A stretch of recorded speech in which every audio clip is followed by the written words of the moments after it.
And I've got a question about the tax advantages of an S corporation versus an LLC. I'm thinking about starting a small business, and I just don't know which way I should go on that. So here's what I would do. If you're just starting a business, the very first thing that I think you ought to do is start it as a sole proprietorship, and not do either one of those.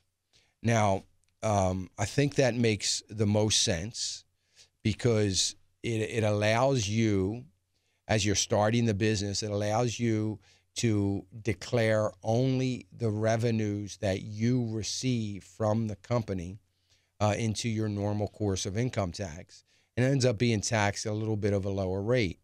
And I think that as a startup company, I think that's always the way to go. It makes your tax filings extremely simple. You're not filing a whole nother set of documents. You're just, using it as part of your filing. At some point in time,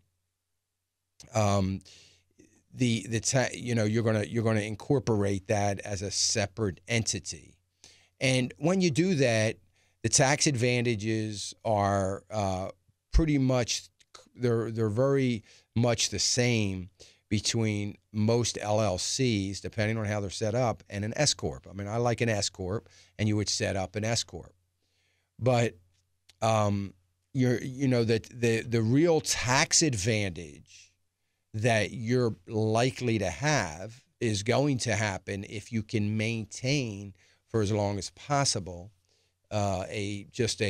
filing as a sole proprietor of this work and of this company. So that's going to be your best tax advantage probably for a number of years.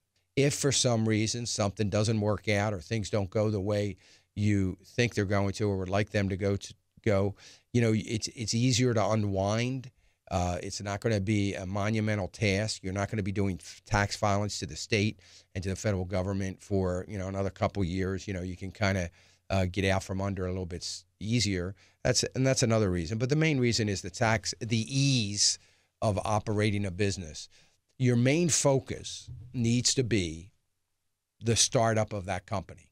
Your main focus needs to be, hey, I'm going to be out there selling my services, whatever it is you're going to do, selling my services and, actually performing or doing the work or whatever it is you need to do it. So say you're a plumbing contractor, your goal is to get out there and get work, and your goal is then to get the work done and move on to the next project. I don't want you spending a whole lot of time dealing with lawyers and tax accountants trying to set up an S corporation or another corporation, and I got to have a separate filing, and are my books all right, and all those kinds of things. I think you got a little bit more leeway and freedom to get out there and do what it is you do best in order to make some money and grow the company, and I think that's what you ought to concentrate